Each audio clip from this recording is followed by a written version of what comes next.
could start. Okay. Well, it was, war was really getting into full tilt at the time. No. Go on, that, okay, I'm sorry, I thought you did.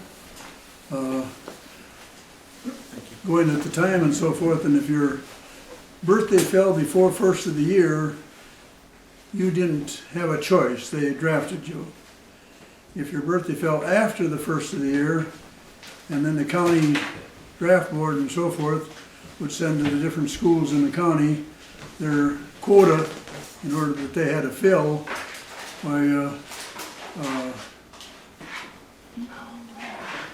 they would draft you if they needed to fill a particular quota. And what usually ended up, after the first of the year, at the end of each month, while they'd check around with the schools, and one of their big concerns was, you know, how is so-and-so doing in their grades, how is so-and-so doing in their grades, and some of these guys were kind of slacking off and so forth, obviously knowing they were going to go in the service anyway. They just assumed, well, we might as well take them. Well, my birthday fell on March 22nd, and at the end of March, our school had to have 5 supposedly quota filled.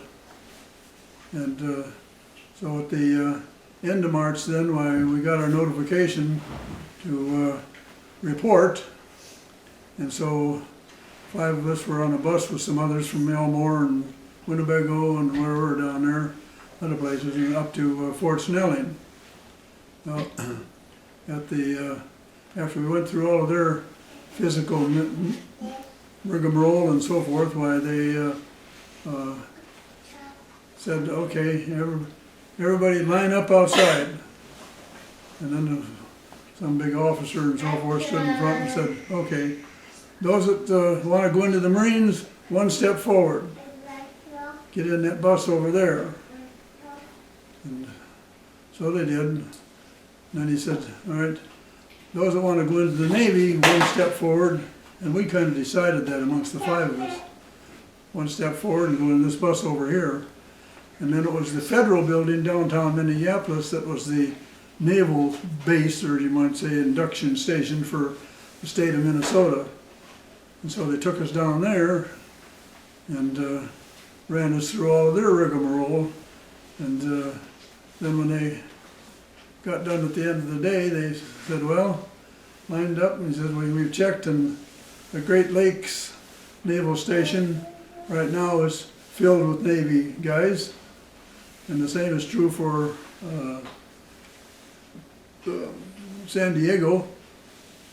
And then there was a Navy base that Eleanor Roosevelt chose to build out at Farragut, Idaho.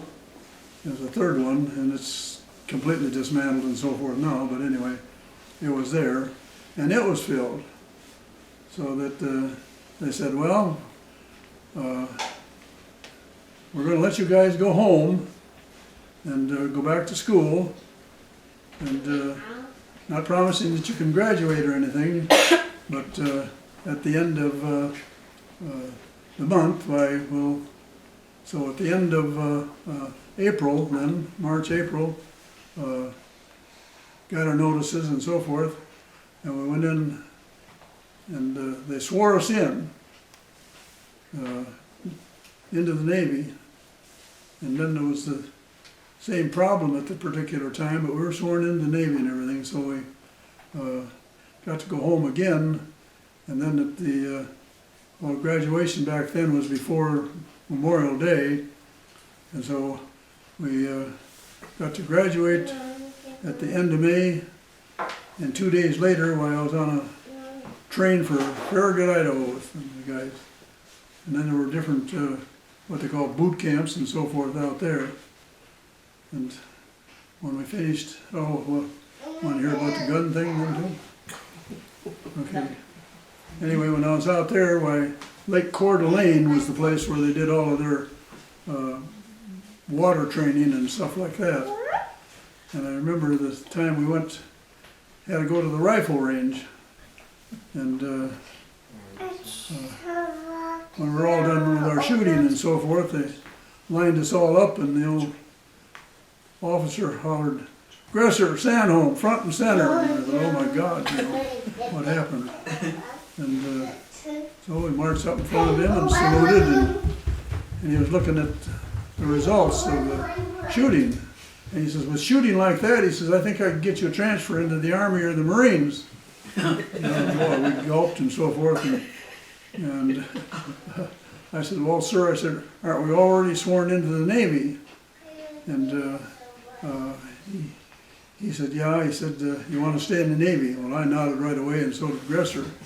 But the reason why we shot so well is because when we were growing up there in Blue Earth, we could ride our bikes out to the city dump and shoot rats and so forth in the evening, and until they didn't show up anymore. And then after we got done shooting rats, why we'd start throwing tin cans in the air, and back then everything was glass bottles and so forth, and we got so heck we could hit those things even in the air. So no wonder we did pretty well on the rifle range out there. But then when I got done with boot camp, got my boot leave and come back out to Farragut, well, they said that they were wanting to make a signalman out of me. And signal with arm signals and flags and all that kind of stuff. And I thought, oh gosh, you know. I started out in that for about a day or two, but again, the different colors, because I'm so color conscious and so forth, were kind of throwing me, so finally I stepped forward. In fact, I went to the back of the line a lot of times in order to memorize those numbers that they ask you in your physicals and so forth too. That was the other reason I didn't get into the V5 program. But anyway,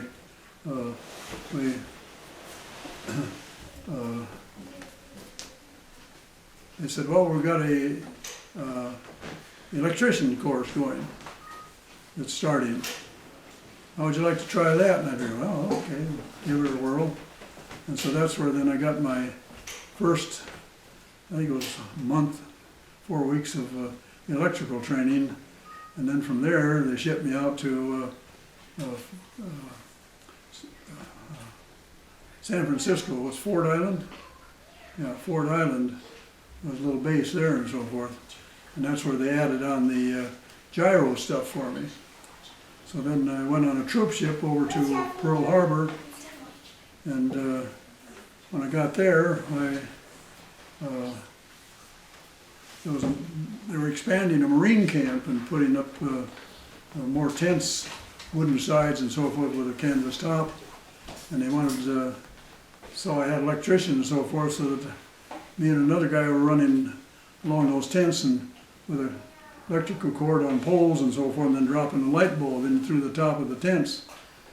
And about the second or third day, why, here come this Jeep along, and this guy was hollering, Sandholm, Sandholm, Sandholm, where are you, where are you? Well, and when he got beside the tent, why, I stepped out and so forth, and I said, this is Sandholm. And he said, all right, he says, stop what you're doing and so forth, and he says, jump in the Jeep. He says, we're going to go get your gear. And so I went and got my sea bag and all that stuff and so forth, and then he gave me a ride over to Ford Island, and with my transfer papers, of course. And I thought, well, now what, you know?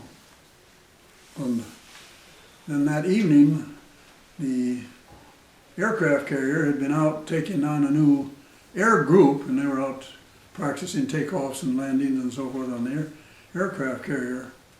But I remember then when they finally took me over to the ship in the Jeep and so forth. You better tell us what ship now. USS Enterprise, Okay. CV-6, you know, and took me over there with my transfer papers and so forth, and it was dark, and so they kicked me out of the Jeep, and I walked up the gangplank, and I saluted the flag, and the officer of the day was standing there with his bosun's mates and so forth, and handed in my papers, and this was a kind of a frightening experience in a way, a one-man draft onto a ship like that size. And when I turned my papers in, and then he told his first-class petty officer, Well, he's gonna be in electrical division, E1, EM, or E division, E division. And he says, take him down to the, where they were all bunked and so forth. Well, I stepped out into that hangar deck and looked down that hangar deck, and they were showing a movie on the hangar deck.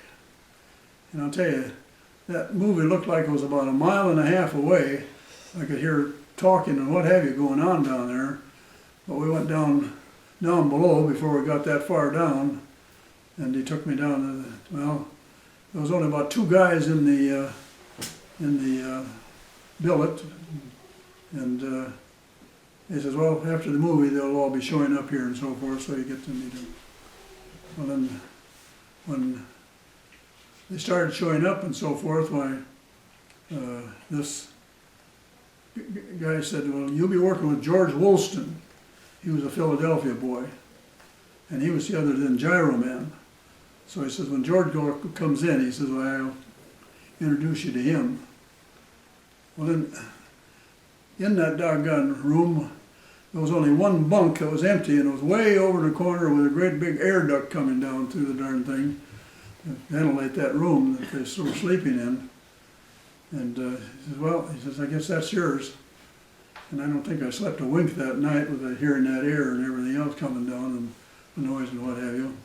But then we got up in the morning, why George took me to breakfast, mess hall, and then from there took me back, or forward I should say, up to the IC room.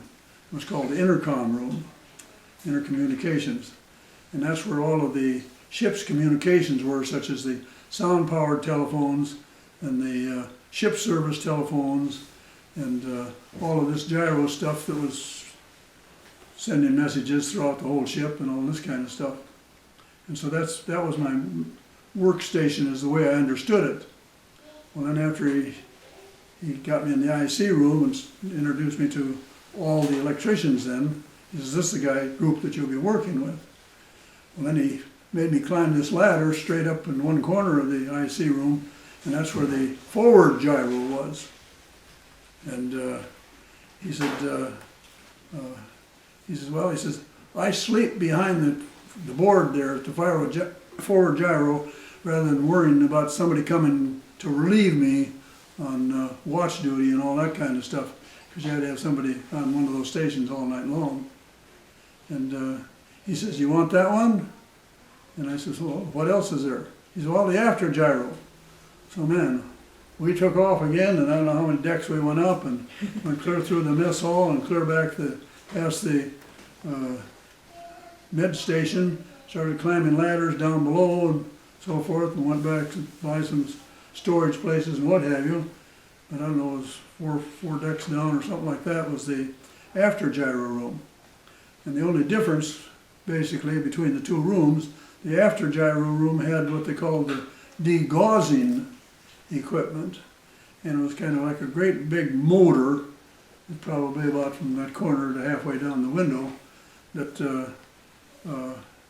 when it was turned on and so forth, it demagnetized the ship, so that when you get into these islands and so forth with the Japanese that had sunk these magnetic islands, while you weren't going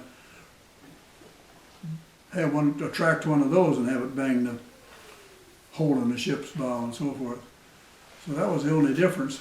But there was a kind of a big, I guess you'd call it a table back there and so forth.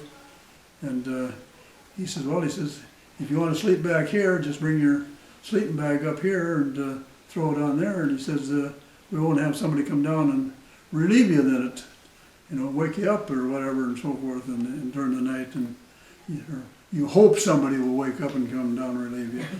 I said, fine by me. So that became my battle station then throughout the rest of the war, when they'd ring that alert and battle signals and so forth. Why, I'd better be headed for the gyro room and latch it all down. Well then, you probably have seen pictures and so forth. We took a number of hits or close hits and everything else, but the worst one was when we took a near miss and John's probably got some info on that. They put a great big dent just outside of where I was located, basically. So it happened on But anyway, April 11th. I was sitting on the edge of that table or bench and so forth with my sound-powered headset on, because we had to have that on all the time to communicate throughout the ship, bridge, and so forth. And when that thing went off, it just blew me right off the bench and flat on my belly onto the goddamn floor. All the lights went out, and I could hear that degaussing equipment come to a grinding halt. And I thought, uh-oh. Well, then I started to feel around, and I find my headset to communicate with the pigeons that I wanted permission to secure everything so we wouldn't have any other problems developing from it. I could feel all the mercury that had splashed out of that droplets of mercury all over the floor. But I did find the set and got permission then from the bridge to pull the switches and what have you, and I told them also that the degaussing equipment was on. Well, of course, there was one of these hatches, as we call them, with all those latches and so forth on it to get in and out of the room in order to get up to the place where the ladders were kind of out of there. And so there I sat for, I think it was put her 72 hours in total darkness. And the constant thing was I was listening for, I was hoping that it wouldn't have blown a seam in the compartment so that the thing was going to fill up with water, because there's no way that they would let you try to escape from drowning, or if you want to call it that. If the compartment was filling up with water, it would just spread through other compartments and so forth. But I'll tell you, when they sounded the all clear signal, you never saw a bunch of latches get undone in all your life as fast as they were. And well, I climbed up that ladder like it was just walking down the street, and big sigh of relief. The situation report, or damage report, or what you want to call it, indicates that there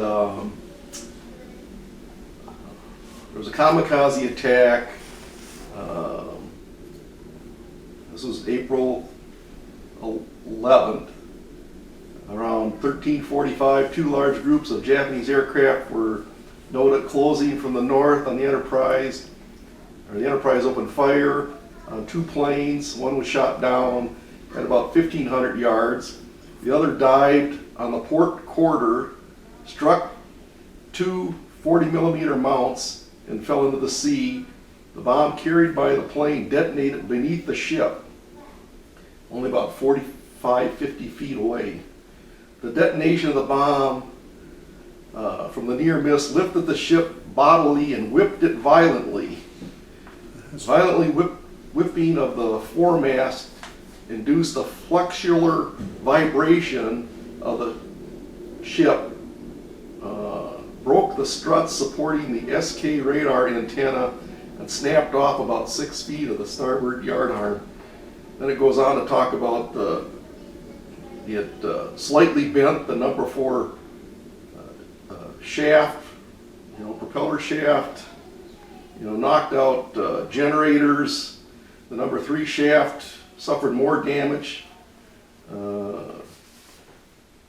Damage to number 3 main engine was appreciable. Yeah, pretty extensive. And now, could you add one more thing? I understand you ran into or bumped into an admiral that some guy named Halsey. In addition to what you just said and so forth, that was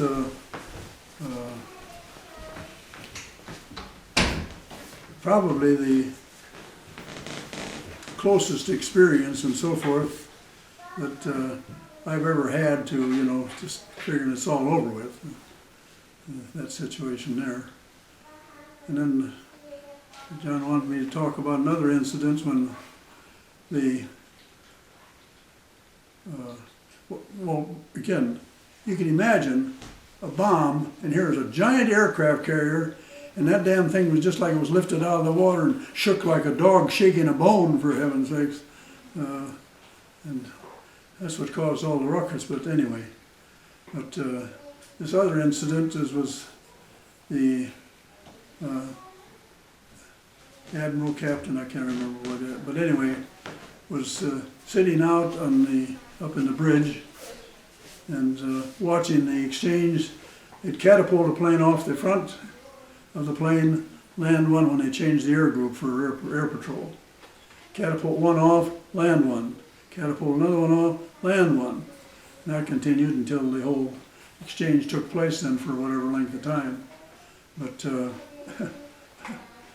they called down from the bridge and said, say, you have an alidade, and an alidade basically is like a repeater compass. Kind of a bowl shape and so forth, they were about yay big around. And also in the bridge there was a tracking table that had a map with an arm on it, gears and so forth, that would mark where we were in the Pacific Ocean, and that was all fed by the gyros. But when I went up there, the Admiral was sitting in his kind of a tall leather chair there, looking over the side, and just inside of where he was sitting was this alidade. And so I thought, well, I'll wait. So I stood against the bulkhead, leaning on that and so forth, and okay, no big deal. Finally, he looked over his shoulder, and here I was standing there, and looked again, and he says, "What can I do for you, mate?" And I said, well, they called down to the IC room and so forth and said this alidade wasn't functioning properly. And so, well, he jumped out of the chair and he says, "Why the hell didn't you tell me to move?" And I thought, me telling the Admiral or Captain and so forth. Was Admiral Halsey? That was Bill Halsey. To move. And, anyway, when he got out of the chair and so forth, he says, "We got to have a fighting ship 100% of the time," and so forth. And he says, "So this comes first," he said. So he stood off to the side and watched me tear into that thing, and there was somebody that just played around with it and got it off the line and what have you. But anyway, when I got back to the IC room and told the guys about that, and we all had a good laugh. What did he used to tell you boys? Admiral Halsey, what did he used to say to you guys? Oh, if I got a bitching ship, I got a fighting ship. That's right. So he wanted to be tough, right? Yeah. But he loved you guys too. Well, What's interesting is that saying's different from a lot of the ones you hear about. You'll hear, a bitching sailor is a happy sailor, but not according to Halsey. It was a bitching ship was a fighting ship. yeah. Well, it was about. I always had some anger already started and built up in you, I guess. So I don't know.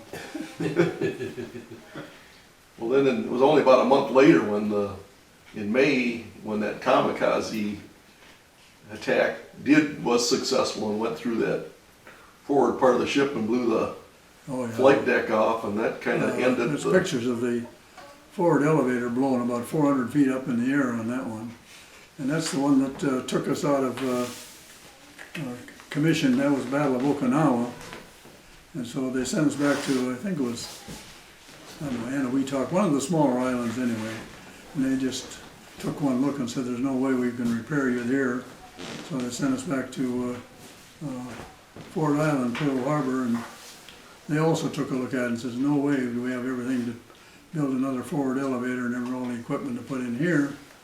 So they sent us back to Bremerton, Washington. And when we got into Bremerton, Washington, why they were working 24 hours a day for a whole week, getting that back into shape. And then we were on our way back into the Pacific, one day out of Pearl Harbor when they dropped the big one on Japan. And so we tied up there and so forth, and then of course the admirals made the decision, no sense in sending any more ships, the Japanese have already signed it, into the Pacific. So we sat there for a day, and they decided to send us back to San Diego.